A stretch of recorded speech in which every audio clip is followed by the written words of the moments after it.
What's going on, everybody? It's your boy Thangos back again for another video. I know y'all see these bags under my eyes. It's just the the results of being a new father.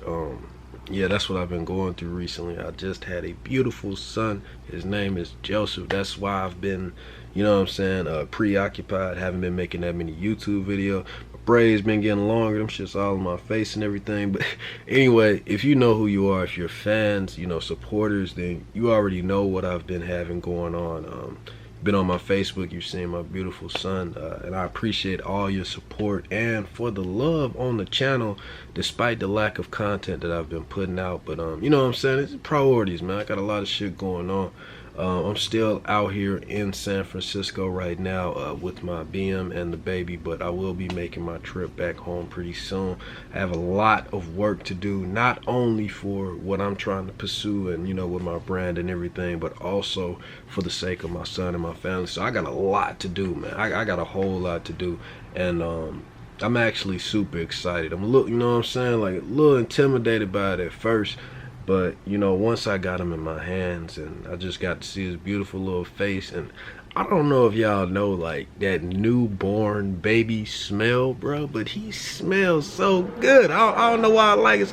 I can't stop sniffing my boy, bro. Like, he smells so good. But anyway, I'm gonna get sidetracked and talking about what I got going on. What I wanted to do was drop some more content because I'm telling you, I am dying to get back to work. Like, I can't even explain to y'all. I'm so ready to get back to work. Like, bro, it's crazy, bro. Oh my god. So anyway, I'm gonna do the best that I can right now. For the longest I've been out here, I actually left my charger back home for my laptop, so I wasn't able to get a charger until today. I was gonna try to get content out to you all while I was out here, but like I said, it was a lot going on. Even if I did have my charger, man, with me constantly being up and down with the baby and all that stuff, going back and forth to appointments and everything, it was just way too much going on. So I had to take a necessary, you know, tactical retreat, get my affairs in order, to take care of this and that before I get back on the YouTube. But like I said, I'm gonna try to spoon feed y'all a little something until I get back home. I'm gonna be getting back early August. I gotta go back to school and all that, gotta get things back situated.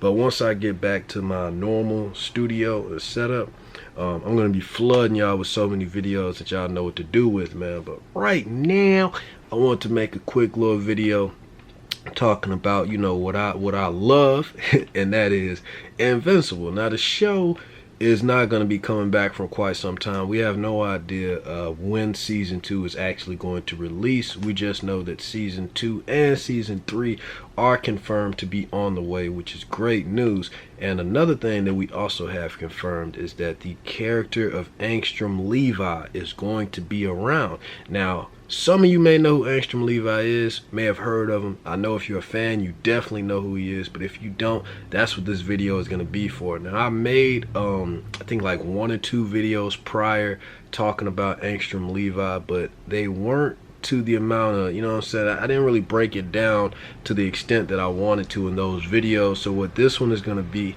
is me just giving you guys just like a, you know, brief refresher, kind of like touching up on at least all the most important things about his origin and who exactly he is, so you can kind of get a little idea. I don't want to talk about all of his feats in this video though, because that's going to make this video drag on for a minute. Angstrom Levy is a primary villain, or kind of like a main antagonist, or kind of like a arch villain to Invincible. He pops up a lot throughout the story, and he causes a lot of problems for our main character. So it would take a while, like I said, if I just went in detail with all the stuff that he does. The motherfucker crazy. I do love his character though, and his design. And just a personal thing for me, I really hope that Phil Lamar, God tier voice actor, gets to do his voice. I mean, it's set up literally, it would fit like a glove, honestly. But yeah, so we first get introduced to Angstrom Levy in issue number 16. Now, this is actually quite interesting because I had one of my subscribers bring this up,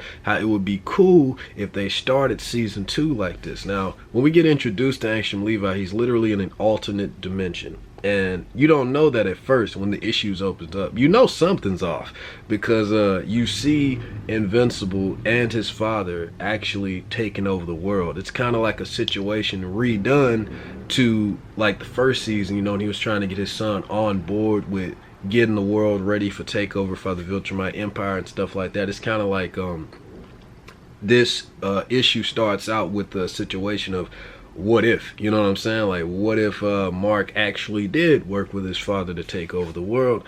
And we get to see a little bit of how that would have played out. You get to see smoke everywhere, destruction, the buildings, you know, they just look like they've been fucking shit up. Cars, you know, they just flipped over, civilians and people running around in fear. And you also get to see Mark Grayson's face on full display on a screen, like on one of the, kind of like when you on New York in Times Square and they got like all those screens and shit. Like, bro, his face is like right there on one of these big monitors, and he's just like, yeah, man, y'all need to surrender, bro. Surrender all of your freedom to the Viltrum Empire. Like, it is over. We are gonna kill y'all niggas. You know what I'm saying? Pretty much just with his arms folded, just declaring, you know, their rule. And you also get to see Angstrom Levy. Now, you don't know who Angstrom Levy is at the time. You just see like this black dude, kind of look like a bum. I ain't gonna lie, he do. Head nappy as hell. But anyway, he run into like this little facility. Well, not even a facility. It's like, bro, you could tell they really hurting. You could tell they really trying their best to kind of like scrap together the little bit of what they got to try to go against this force. But he goes into kind of like this shack or shed or kind of like this little HQ, and it has the Immortal in there along with Robot, and they're trying to kind of like devise a plan or see if they can come up with some way to, you know, fight against this. But you can tell that it is they are on their last legs, man. I mean, you literally only see the Immortal and Robot there. And it looks like this place is held together with duct tape.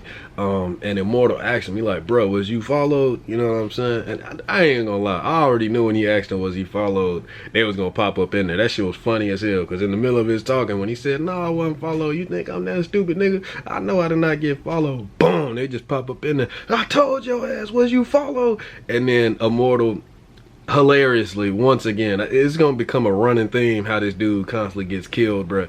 Like, he gets his head just clapped, literally clapped. You know how I use that term, like somebody gonna get their ass clapped. This nigga literally got clapped. Omni-Man got his hands and put them together and just knock it, and just clapped his head and just turned it into a pancake, and you just see all the blood and the brain and guts just fly out the top of his head. I'm just like, oh god, no.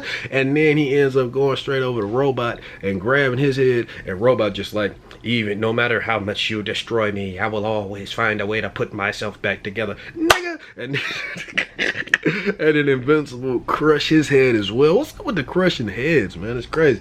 But it's fucked up. You think Angstrom Levy is next, but out of nowhere a portal opens up and another Angstrom Levy grabs him and pulls him through. Everybody's confused. Hell, even Omni-Man and Invincible, they just like, what the fuck? But yeah, that's when you just like, hold on.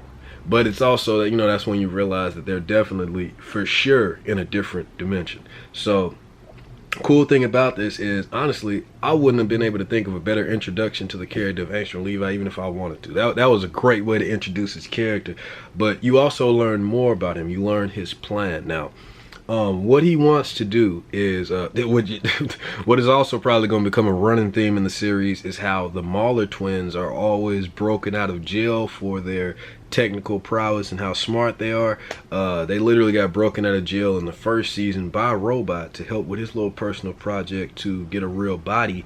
And now the same thing is going to happen in season 2. Angstrom Levy is going to free them from their prison, from their jail cell, with no trace of escape, since he can create portals leading to different dimensions and different areas, like little gateways. That's his power. He's going to free them from prison, and he's going to enlist them on another project, and he wants to have them pretty much get all of his alternate dimensional selves, which is literally hundreds of thousands. Like, it's so many, bro. Like, when you get taken back to his little headquarters and you see like how it's flooded with different Angstrom Levi's, that's not even all of them. He has multiple facilities stashed away in all of these different dimensions, equally filled with this amount of angstroms. I'm talking about bruh got enough angstroms to populate an entire planet, and more so because he goes to different dimensions. He goes to different planets and different Earths. So it's, you can't even imagine how many Angstrom Levi's that he has stored away in these different little facilities and stuff like that. But anyway, the main thing, what he wants to do is enlist the Mauler twins to actually create a machine that can combine all the knowledge and information of all of his individual selves into one brain. So the main Angstrom Levi, the main one, the one that, you know, came up with this plan, like the you know, what is it, the Prime, you know, Angstrom Levi Prime. That's not his real name, but I'm just coming up with that one, you know what I'm saying? The main Angstrom Levi, what he wants to do is essentially get all of the knowledge of all his other selves, create a machine where it can just be sapped out and put into him, because he wants to be not only super fucking smart, but he wants to kind of like alleviate the problem of when he's jumping to a different dimension, or when he's going to an unknown location, he doesn't want to risk it like going into an environment that is hazardous to his health, or just, you know, he doesn't want to just continue shooting blind, you know what I'm saying? Because he doesn't know what he's stepping into essentially when he goes through these different dimensions. Now most of the time he does know, but you know, he's a smart guy, he likes to explore, you know what I'm saying? I mean, shit, if you had that power, wouldn't you want to do that too? But at the same time, he doesn't want to just walk into a world or a dimension that, let's say, is inhabited by nothing but Ragnars. I mean, he gonna get fucked up. Well, let's see if he goes through a portal that you know, he accidentally walks on the Viltrumite homeworld. Once again, he gonna get fucked up. You know, or if he goes through a portal that doesn't even have any breathable air, you know what I'm saying? Once again, he gonna get fucked up. So that's why he, you know, started this project with the Mauler twins. Of course, it goes wrong. And when it does, you know, he blames Invincible. Now, I'm not going to get into too much detail about what happens in that fight and everything. Like I said, I'm going to save that for a later video. But long story short, the project goes wrong. He blames Invincible. And the result of that project going wrong is that all of that knowledge and information was still stored inside of his head. But he was greatly deformed because of it. Like his mind, his brain is so big that it actually overlaps and leans on his back. Like his brain is literally growing on his back a little bit. That's how big it is. And but he also has the power of like telekinesis and moving stuff around. He's super smart, even though he still does a lot of stupid ass shit, if I'm being honest. He knows, like, apparently it worked. You know, he knows where, or, you know, who is in what dimension. Like, he knows, like, you know what I'm saying? Like, he has the knowledge that he was trying to acquire. And also, he just loses his mind because of it as well. Now, I'm pretty sure that's what happened. Kirkman doesn't really give, like, an exact indication as to why he went so crazy and why he blames Invincible. Because there's this weird thing that happened, like, when the accident was about to happen, he actually was trying to save Invincible, and then the explosion happened, and then the fusion happened and all that, and then all of a sudden he blames Invincible and wants to kill him. So it's weirdly done in the comic. Like, correct me if I'm wrong, maybe I missed something, but as far as I'm concerned, the comic, it's done a little weird, even though you get the gist of what was trying to be done. So I really hope they clean that up in the animated series. But yeah, so what I think is that when all that knowledge and all those different, you know what I'm saying, varied personalities and thought processes of the millions of different Angstrom Levi's got crammed into his head so fast, so much, it put a strain on him, probably caused him to go insane. Who knows, bro could hear voices in his head or anything, and instantly he was just gone after that, turned into a villain, and he just started causing so much trouble for Invincible time and time again. So this is the character of Angstrom Levy, which is funny. He popped up like right around the time where well, like I said, his first appearance was in issue 16, but he wasn't a villain yet.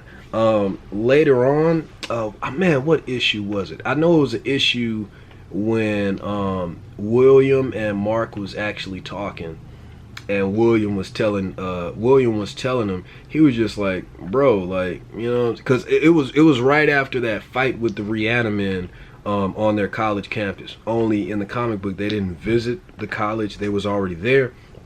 And Amber actually visited to see Invincible, and they got randomly attacked by one of the Reanimen. And you know, similar to how it happened in the show, he left to go fight the Reanimen and everything, and Amber thought that he just abandoned her, and you know, she ended up like leaving him, like kind of breaking up with him. He was talking to Invincible about it, and William was just like, bro, you could just tell her that you're Invincible. And he like, I can't tell her, man, too many people know already.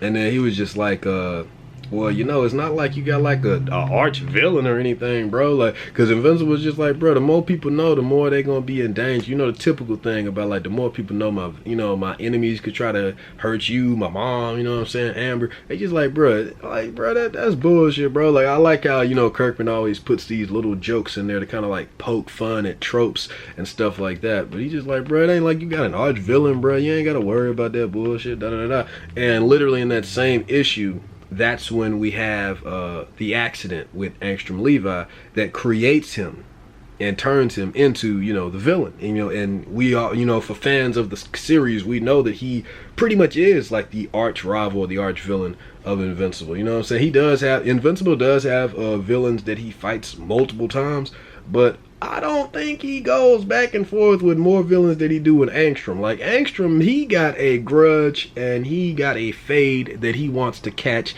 constantly with this nigga. So I'm thinking, you know, if you want to like rate arch rivals or try to like figure out who's the arch rival of like Invincible, if Angstrom Levy ain't first, he definitely second. But yeah, that is the character. Just a brief little introduction to the character of Angstrom Levy, and I wanted to put this video out because for the people that don't know, he's definitely going to be a huge part of season 2 and 3, and probably the foreseeable future of the series, with as much as he has an influence on, you know, everything that goes on. He's definitely still going to be there after season 3, depending on how fast they go through the material. But yeah, more than likely he's going to be there until after season 3 too. But yeah, man, let me know what you think about Angstrom Levy. Do you like his character? Do you dislike his character? And do you also think that Phil LaMarr should do the voice of his character? And like I said, once again, man, I really appreciate the support and the love. The channel has been doing great. The Invincible Facebook group, Viltrumite Takes Flight, has been doing great as well. If you want to join that group, feel free. I don't only talk about Invincible in that group, even though, you know, it's the primary thing. I talk about like various forms of entertainment. I love TV, comics, manga, video games, all that. And we try to discuss it a little bit of everything in that group. And also make sure that you join the Discord. I'm gonna put the link to the Discord in this video, like I do with all of them, so you can join that as well. Invincible Disciples, you know, the IDs. And yeah, man, if you want me to make a video talking about anything, please request it. I'm definitely gonna be working on a lot of shit, man. I want y'all to just flood me, just throw it at me, and I'm gonna try to take care of it. Next video I'm gonna try to put out is gonna be like some what if scenarios. Shout out to damn, bro, you in the Discord, man. I can't think of your name right now, but you really gave me a great idea to do what if scenarios about, like, you know, what if this happened, what if that happened in the Invincible universe. I'm definitely going to be doing that next. I want to be talking a little bit about Conquest, so stay tuned for that. But yeah, man, hope you're having a good day, night, wherever you are. Really enjoy y'all, and until next time, guys, peace. Like this video too, man. Share it and subscribe. Like, let YouTube know that y'all fuck with me, so, you know, we can continue to grow this community, man. Anyway, I love y'all. Hope y'all having a good one. Peace.